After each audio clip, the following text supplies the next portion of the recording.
Jadi mungkin kalau ditanya jabatan paling enak apa gitu Pak ya? Sahabat presiden. Dan lu melakukan itu sekarang gitu ya bro ya. Terakhir ketemu dengan presiden kapan? Atau komunikasi dengan presiden? Ada satu acara bro, seminggu yang lalu lah. Tapi ya nggak ngomongin politik sama sekali Pak. Gitu. Maksudnya sama sekali ngomong politik ya Pak itu ya ketemu ngobrol-ngobrol udah gitu. Jadi belas sama sekali saya nggak ngomongin apa. Waktu acara di Kemhan kan bareng sama Mahfud ketemu kan? Betul. Sempat ketemu waktu itu ya sama presiden. Sempat sama Pak Mahfud juga gitu. Dan benar Pak, maksud saya gini.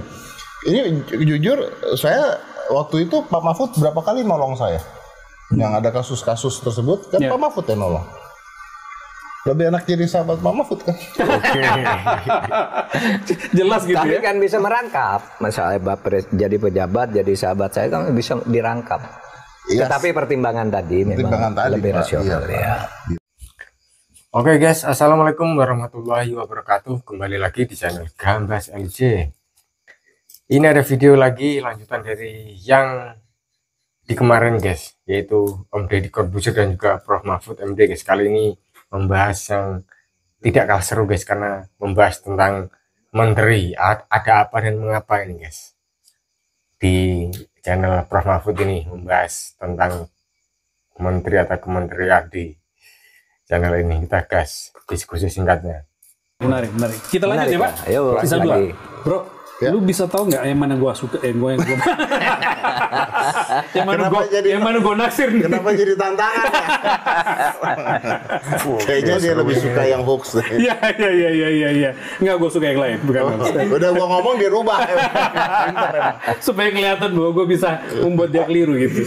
Gua pengen bahas ini Pak. Apa itu? Menteri. Kenapa pengen bahas menteri? Menteri yang mana Pak? Pak Mahfud pasti termasuk yang menduga-duga bahwa salah satu menteri akan dipilih Pak Prabowo adalah Deddy kan? Iya Pak? Iya. Kalau dia menteri paling nggak wamin tuh Pak? Iya. Ya sebagai orang yang sejak awal memberikan dukungan, jelas gitu dukungannya. Gimana Pak? Coba Pak. Jadi secara biar kita agak ngeprank dulu gini. Secara politik menurut saya pemutihan Pak Prabowo dari tuduhan-tuduhan orang tentang pelanggaran atau kejahatan masa lalu kan ketika diundang ke podcastnya Deddy. Sebelum itu enggak ada. Gitu. Lalu Pak Prabowo diberi panggung untuk menjelaskan sambil gurau-gurau gitu. Sudah itu kan tren Pak Prabowo ke situ, mengikuti apa yang ada di situ sampai akhirnya menang. Sehingga menurut saya seharusnya Mas Deddy inilah yang jadi menteri. Kenapa tidak jadi? Nah, Pak Letkol Pak kan? Iya kan. Letkol tituler, kenapa? Pertanyaan Pak Mahfud. Kalau mau jawab sederhananya, kayaknya sayanya nggak layak Pak. Oke. Kenapa? Merendah ini Pak. Nah, kalau dibandingkan dengan yang lain tuh, yang mulai lu teman-teman lu sendiri. Pak Mahfud mancing nih.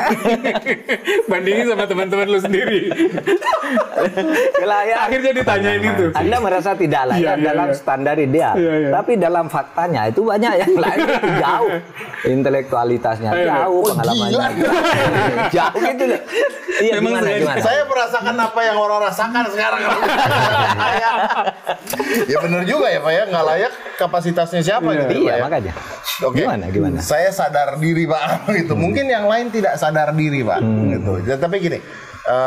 Kan saya nggak bisa ngasih tahu juga, maksudnya ditawarkan apa enggak ya Pak ya, maksudnya nggak enak juga kan. Tapi kalaupun misalnya pada satu ditawarkan, buat saya Pak, saya merasa bahwa saya sadar diri bahwa saya nggak layak, yang pertama.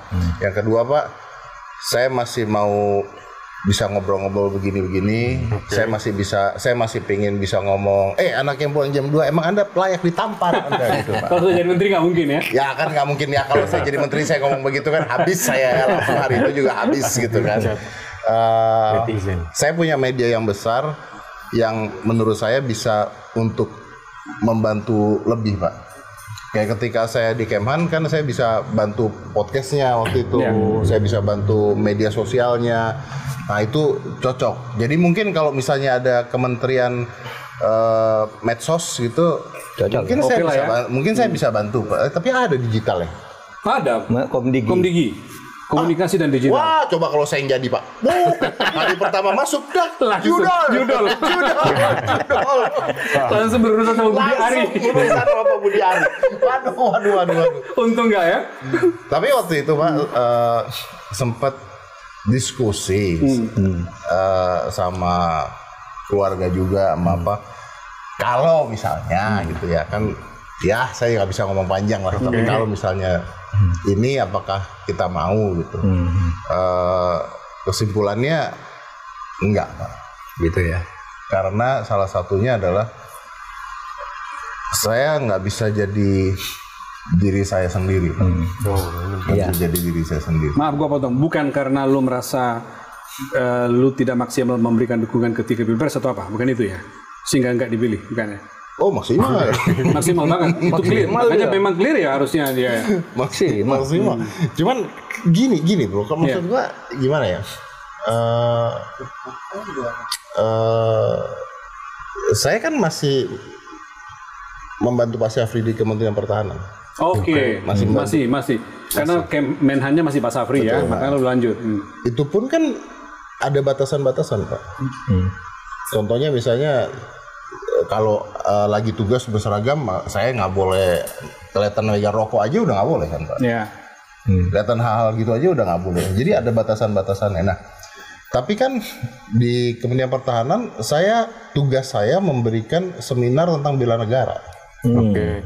Saya tahu tuh Pak. Jadi kalau saya ke kampus, saya pelajari tentang bela negara, tuh saya ngasih seminar dan saya senang tuh Pak debat sama mahasiswa karena banyak mahasiswa. Ya? Asik, banyak mahasiswa yang nanya, kenapa sih ada Komcat main tentara-tentaraan doang, nggak ada gunanya? Iya. Ya pertanyaan khas mahasiswa lah ya. Iya, khas mahasiswa lah Pak. Gitu. Jadi saya jawabnya juga, wah debatnya tuh lucu dan saya senang gitu Pak. Nah, tapi kalau menjabat menteri atau wakil menteri kan harus banyak hal-hal yang menurut saya, wah musuhnya banyak. Lu nggak punya ruang sulas ini lagi untuk melakukan itu kalau itu. Iya dan takut Pak. Takut. Musuhnya terlalu banyak. Lebih besar perannya sekarang untuk mengarahkan. Ya menurut Pak Mahfud gimana Pak? Dengan peran Deddy sekarang seperti apa? Lebih tepat menurut saya. Karena kan menteri itu sebenarnya kan ingin mempengaruhi pendapat umum dan ikut kebijakan publik kan. Nah, kalau pejabat sendiri itu bisa melakukan itu karena jabatannya. Kalau Mas Deddy kan bisa melakukan lebih dari itu, mempengaruhi pikiran publik, mendidik dan sebagainya. Buat apa lagi jadi menteri? Apalagi gajinya kecil. Iya Pak, betul Pak. Jadi dibandingkan dengan YouTuber yang miliaran. Betul Pak. Jadi mungkin kalau ditanya jabatan paling enak apa gitu Pak ya? Sahabat presiden. Lu melakukan itu sekarang gitu ya bro ya. Terakhir ketemu dengan presiden kapan? Atau komunikasi dengan presiden? Ada satu acara seminggu yang lalu lah. Tapi ya nggak ngomongin politik sama sekali Pak. Gitu. Maksudnya sama sekali ngomong politik ya Pak gitu ya, ketemu ngobrol-ngobrol udah gitu. Jadi belas sama sekali saya nggak ngomongin apa. Waktu acara di Kemhan kan bareng sama Pak Mahfud ketemu kan? Saya, betul. Sempat ketemu waktu itu ya sama presiden. Sempat sama Pak Mahfud juga gitu. Dan benar Pak, maksud saya gini. Ini jujur saya waktu itu Pak Mahfud berapa kali nolong saya. Yang ada kasus-kasus tersebut kan Pak Mahfud yang nolong. Lebih enak jadi sahabat Pak Mahfud kan? Jelas gitu. Tapi ya. kan bisa merangkap. Misalnya jadi pejabat, jadi sahabat saya kan bisa dirangkap. Yes. Tetapi pertimbangan tadi memang lebih Pak. rasional iya, ya. Gitu Pak. Tapi Pak Mahfud ngomong-ngomong soal jabatan menteri dan segala macam sebagai orang yang ya Bapak bukan sama jadi jaksa agung Pak. Ntar dulu. Itu topik. Ini nanti topiknya. Itu hoax. Bro, ini selesai di topiknya berarti hoax itu topik hoax. Pak sekalian, ya gimana? Apa hoax maksudnya? Sebelum ke hoax tentang jabatan Pak. Pak Mahfud dua atau tiga kali jadi menteri Pak ya? Jadi tiga kali jadi menteri, ketua Mahkamah Konstitusi, anggota DPR. Makna sebuah jabatan, gitu ya. Itu apa sih Pak? Esensinya kenapa orang berebut untuk sampai ke sana? Kenikmatan apa yang didapatkan atau justru harusnya bagaimana secara objektif kalau saya sih standar aja seperti dikatakan orang, oh jabatan itu amanah gitu. Tapi memang amanah betul, harus dipertanggungjawabkan ya. Karena bagi saya setiap jabatan itu kalau dimanfaatkan untuk kepentingan umum itu ya bagus gitu. Dan saya suka itu. Oleh sebab itu saya selalu berkomunikasi dengan masyarakat sangat banyak ketika menjabat itu gitu. Sehingga saya bisa memberi ke masyarakat memberi kepada saya gitu. Itu aja. Oleh sebab itu ya Nggak banyak. Saya pokoknya idealisme, pengabdian gitu ya. Karena dulu kan saya jabatan itu, Mas Dedi.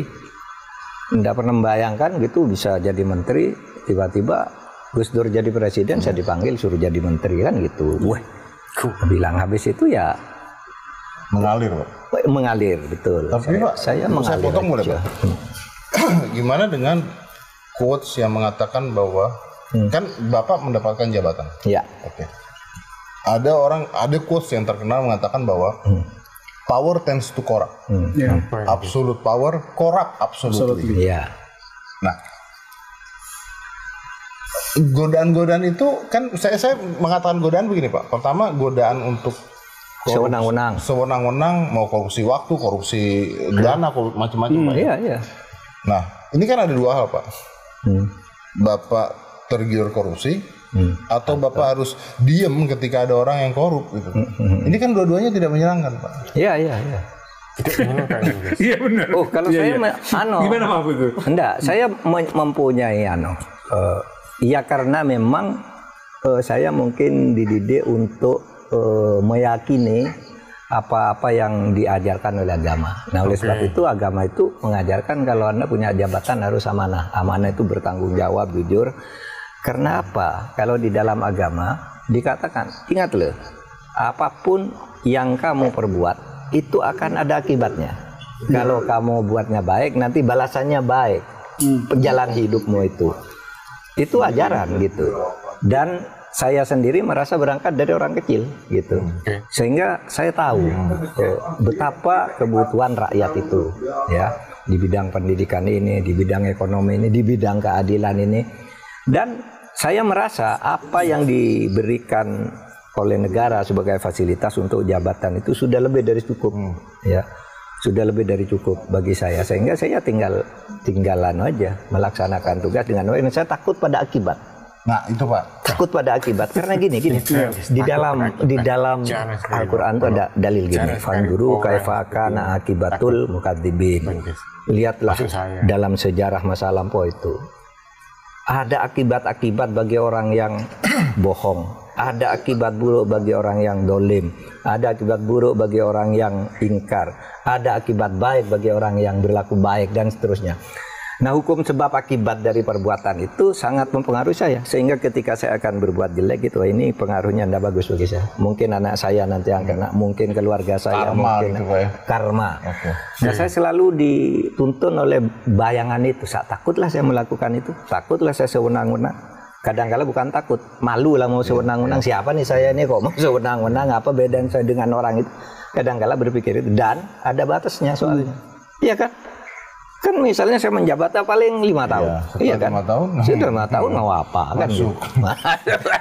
Nah, itu akibat itu akhirnya tahu pulang enak atau masuk, gitu. Atau jadi gelandangan. Boleh saya debat nggak nih? Iya. Boleh, justru saya ngundang di sini untuk didebat. Kalau nanya ke saya, Pak. Oke, ini di depan penonton semua lah. Saya kayaknya berani positive thinking. 100% Pak Mahfud tidak terlibat terhadap korupsi apapun. Sebagai orang yang saya tahu ya Pak ya, saya kan bisa salah. Tapi kalau menurut penilaian saya yakin 100% Pak Mahfud tidak pernah korupsi dan tidak punya niat untuk korupsi. Saya yakin. Tapi ada tapinya nih Pak. Tapi apa ini? Saya nggak yakin kalau Pak Mahfud tidak tahu ada orang yang korupsi. Saya nggak yakin. Nah, sedangkan dalam hukum Pak, kan Bapak orang hukum. Bukankah orang yang mengetahui sebuah tindakan jahat tapi tidak mengadukan terhadap pihak yang berwenang juga salah. Nah, gimana Pak dilemanya Pak? Kalau itu sih bagi saya gampang. Karena gini, tugas kepemerintahan itu kan dibagi-bagi kan, dibagi-bagi ini. Tugas saya di bidang ini, tapi kalau ada di bidang saya, Anda jangan katakan bahwa Pak Mahfud kalau dia ada korupsi, itu bukan tugas Menko Polhukam, itu ada penegak hukum. Penegak hukum itu polisi, KPK dan kejaksaan. Ya saya koordinasi aja ke sana gitu. Tahu Tapi terkadang ada juga orang yang di backup gede banget oleh institusi besar gitu. Nah kalau begitu kan itu isunya sudah muncul di publik biasanya. Nah kita koordinasikan, tidak selalu berhasil. Tetapi kalau di dalam lingkup saya sejauh yang bisa saya lakukan itu sudah melaksanakan amanah itu. Tapi saya yakin juga banyak yang tidak terselesaikan karena itu tadi. Gimana sih ada itu kok dibiarin gitu. Tapi Bapak sudah mencoba. Sudah mencoba dan kita tahu batasnya. Misalnya ada hakim nakal, nerima suap, itu kan bukan tugas saya. Itu yudikatif. Betul. Saya di eksekutif pun saya dapat porsi kecil. Ya. Di DPR, lo DPR tuh di luar saya, bahkan di atas saya kan DPR. Kalau sana terjadi kecurangan-kecurangan dalam pembuatan undang-undang, jual beli jabatan, saya kan tidak masuk ke situ, iya kan? Tapi Bapak mencoba untuk ngomong. Oh iya. Saya masalah didengarkan enggak bukan urusan aja ya Pak. Yang selama ini itu yang dilakukan ketika menjadi Menko. Saya bisa. Selama ini maksudnya nggak didengerin Pak. Ya berteriak begitu. Tapi banyak yang didengerin. Banyak yang didengerin juga. Saya bertengkar di DPR kan ribut tuh. Berhadapan dengan DPR berkali-kali. Sampai DPR-nya bilang kepada temennya, keliru kamu undang Pak Mahfud gitu. Pak Mahfud katanya itu kamu yang disikat katanya. Tapi kan Pak maksudnya itu kan hal-hal seperti itu kan kebawa Pak, maksudnya pulang jadi beban pikiran gitu ya. Benar nggak sih Pak? Ya bisa saja terkadang jadi beban pikiran, tapi kan kita bekerja di batas kita. Sehingga saya begini sering bicara bagaimana kinerja saya, kan banyak nih. Nanti sesudah kita habis podcast besok kan ada yang nulis komen Pak. Selalu ada komen, dari 1000 komennya bagus tuh ada yang Anda tuh jadi Menko Polhukam tidak berbuat apa-apa. Nah gitu kan. Ya kayak gitu tadi, karena melihat ini. Kenapa kok sekarang cerewet? Nah kalau itu saya jelaskan. Saya berbicara situasi Indonesia yang buruk ini sebagai sebuah negara. Tapi kalau Anda berbicara tugas jabatan saya di pemerintahan, saya ini yang terbaik. Apa buktinya? Buktinya hasil survei. Hasil survei Kompas itu sejak awal sampai akhir kita kan selalu menonjol nih Polhukam. Yang terakhir nih ketika saya mau meninggalkan MK pada tanggal 13 Desember tuh survei Kompas nih mengumumkan rata-rata kepuasan publik terhadap pemerintah itu 74. Bukan meninggalkan MK Pak, meninggalkan Menko Polhukam. Meninggalkan Menko ya. 2023 ketika saya cawapres ya. Itu Kompas nih masih bisa di googling sekarang. Rata-rata kepuasan terhadap pemerintah 74. Untuk Polkam itu 80. Yang lain di bawah 74. Gitu kan? Yang tertinggi Presiden 82, tapi Polkam 80. Artinya dibandingkan yang lain nih, kementerian lain sudah tertinggi. Karena apa? Saya di dalam lingkup tugas saya. Sama aja dengan katakan Pak Hatta itu kan orang paling bersih ya dari korupsi. Dia ahli koperasi. Tapi di koperasi di Indonesia enggak pernah bagus. Apakah Anda akan mengatakan Pak Hatta itu tidak ada gunanya? Gitu kan? Anda bilang Mar'i Muhammad itu menteri paling bersih. Gitu kan? Tapi banyak korupsi, Mr. Clean, gitu kan? Belum nanti paling bersih, berani ngelawan presiden, berani meriksa harta presiden, kan gitu kan dia. Tapi ternyata Pak Mar'i Muhammad jadi Menteri Keuangan, korupsi di Kementerian Keuangan terus, tambah lama tambah besar. Apakah Anda akan mengatakan Mar'i Muhammad itu diam? Kan gitu kan? Sehingga saya melihatnya, lihat di bidangnya aja. Kalau mau melihat secara besar Indonesia, kita gagal, tapi ketika lihat sektor per sektor kita bisa menilai siapa yang siapa yang tidak. Boleh nggak saya menyimpulkan kalau maksudnya endingnya adalah ingin berbuat baik pun terbatasi? Oh iya, itulah konsekuensi dari demokrasi. Konsekuensi dari demokrasi itu kalau itu lingkungan politiknya tidak bersih seperti sekarang, susah. Orang mau bertobat pun nggak bisa. Apalagi berbuat baik. Orang korupsi sekarang mau terobat, saya tidak mau korupsi sebagai hakim sama lurus. Nggak bisa sekarang. Kamu kemarin sudah saya kasih. Kalau kali ini nggak mau saya bongkar, takut korupsi lagi dia. Udah ada jebakan-jebakan Batman Ya sebelumnya. artinya kan orang mau berbuat baik pun terbatas. Susah. Iya, Ketika tapi dia sudah melakukan kesalahan. Itulah sebabnya Mahfud seleksi selalu mengingatkan pejabat. itu. Itulah sebabnya seleksi pejabat dan ketegasan pimpinan tertinggi sebenarnya kalau ini. Iya kan? Kalau orang menjadi presiden gitu, apa yang tidak bisa dilakukan coba? Iya kan? Bisa. Bisa disampaikan nanti kalau ketemu sama Nggak, presiden. kalau nggak, iya sebagai sahabatnya Pak Prabowo. Satu lagi Pak, terakhir nih, hoax. Tadi diteruskan tuh. Apa Pak itu? Mahfud hari ini Om Deddy dan Prof Mahfud MD, guys. Dan tadi ada juga penjelasan Om Deddy Corbuzier, guys, tentang kenapa Om Deddy kok tidak jadi menterinya Pak Prabowo, padahal istilahnya sahabat atau teman dekat atau akrab lah, guys. Kenapa? Dan sudah dijawab dengan singkat, padat, jelas, dan juga humor-humor yang kelas, guys. Yaitu Om Deddy merasa kurang pantas lah, guys, dan kalau sudah menjadi menteri itu agaknya menurut Om Deddy guys, harus ada batasan-batasan lah untuk dijaga, atau untuk sekedar ngomong cepat-cepat tidak bisa gini lah pokoknya. Oke, semoga ini mengedukasi juga bermanfaat untuk tambahan ilmu atau sekedar hiburan atau teman tidur, guys. Oke, wassalamualaikum warahmatullahi wabarakatuh. Gambas LJ.